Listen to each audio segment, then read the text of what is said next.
Spotify have a feature called Spotify Message, and in this video I'm going to show you how to view Spotify Message and also how you can even share your profile with someone through Spotify Message. So how to do that? Go ahead and click your account on the upper left hand side, and at the bottom you will see new message and also messages. If you send message to someone or someone send message to you, you will be able to find it right here as well. So if I click on the message from Nicole, you can see that she has sent me a message in the past. And if I want to write a message, I click their account on the upper left, then click a new message, and I can choose the people who I communicate with or I've shared things before.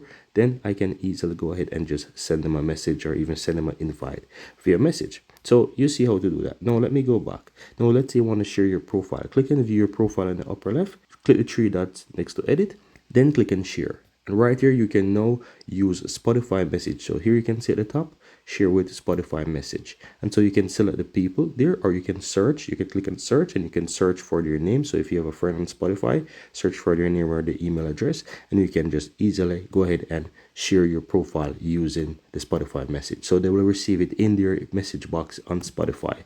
And that's it. That's how you can share a profile using Spotify Message.